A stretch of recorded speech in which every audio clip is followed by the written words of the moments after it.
Hector Berlioz's Beatrice and Benecit was his last opera. In fact, it was his last piece altogether. He wrote it in 1862, and he lived a few years after that, and during that time rewrote some of his pieces. But actually his last completed work was Beatrice and Benecit, as I say, in 1862. And he based this opera on Shakespeare's play, Much Ado About Nothing. As a young man, he had seen a company of English actors come to Paris and perform a series of Shakespeare's plays, and it took fire with him. He became utterly obsessed with Shakespeare. Oh, come. I will have thee. But by this light, I take thee for pity. I yielded to save your life. I was told you were in a consumption. Much Ado About Nothing is a tragicomedy. Berlioz's opera is a pure comedy. And in adapting the play, he really rewrote it very much so that Beatrice and Benecit are actually the subplot of the play. He brought them forward to the main part of his story. In the play, it's Claudio and Hero as a couple who are the main protagonists, really.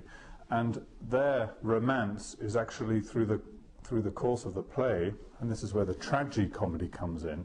In the play, their romance is put under great jeopardy by a character called Don John, who through pure evil, tries to ruin their marriage. Berlioz wasn't interested in that ruin at all. He removed that character. He made no problem between Hero and Claudio, and as I say, brought Beatrice and Benecit to the front of his story. You believe you can make me ridiculous and make people believe that I believe you. But don't believe a word of it.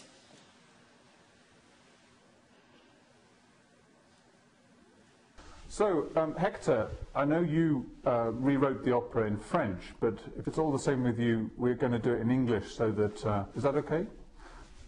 Thanks. So that the audience can really understand all the jokes in English. And rather than translate your French back into English, we've actually gone right back to Shakespeare and edited from the original Shakespeare text. Except you didn't... You cut out the subplot of the story, another subplot of the comic characters, and invented a whole other character called Sommeroni. Sommeroni doesn't exist in the play at all. It's Berlioz's invention of a composer who's there celebrating, writing music for the events that are going on in the story. Quite smart of you, Hector, because by putting a composer on the stage, you've actually got a reason for people to sing. You've got permission for music to be in the air of the event.